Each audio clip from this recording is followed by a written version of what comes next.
of it. Our love is what we make of it. Our love is what we make of it. Our love is what we make of it. Sex for smart people. That means you. Hello, my name is Laura Portwood-Stacer, and I use the pronouns she and her. And I was on the Sex for Smart People podcast a few years back, before this person came on the scene. And I was talking about some things I had written in my book, which was called Lifestyle Politics and Radical Activism. And in that book, I was looking at how different lifestyle practices, including those having to do with sexuality and relationships, come to be normalized within communities that are built around social justice and radical activism. And I found that these lifestyle norms were really powerful because as a group, people kind of collectively adopted these ideas about the right way to be in relationships, the right way to approach sexuality. And this was really positive in some ways because it led to ethical practices, it led to conversations about what the shared ethics of these groups were. But like any norms, there are also negative consequences because a norm can make someone feel that they're not good enough at whatever it is they're supposed to be, or that they can be sort of put in a box.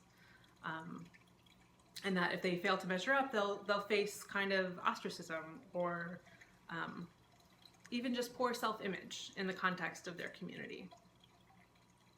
And so in thinking about what I learned from that book and in thinking about the message about sexuality I would want my child to have and to believe, I kept going back to this phrase I saw in a tweet a few months back.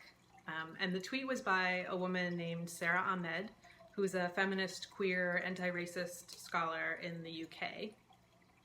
And her handle on Twitter is Feminist Killjoy, if you want to follow her there. But the tweet that she said that has really stuck with me was this. It said, "Queer, the moment you realize what you do not have to be." And that resonated with me so strongly because I think that's the power of queerness and communities that celebrate queerness and difference, is that yes, we have ethical norms and we have things that we want to strive toward, but we also realize that there's no one thing you have to be. That what's most important is living by those ethics and within whatever framework you can live within. But there's no one picture of what that has to look like. And as long as you can respect yourself and can respect the people around you and are doing what works for you and them, then that's all that you have to be. And that's what I would want my child and everyone else to know about sexuality.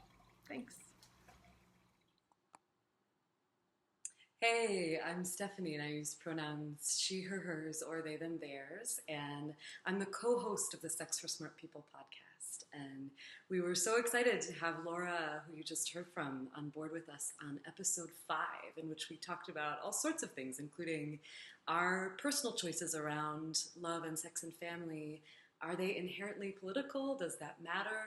We talked about orgasms in the context of casual hookups, and we talked about a question from a listener. She's in her mid-30s and attracted to women, but hasn't ever had sex with a woman yet, and she wonders, has she missed the boat? And spoiler alert is nope.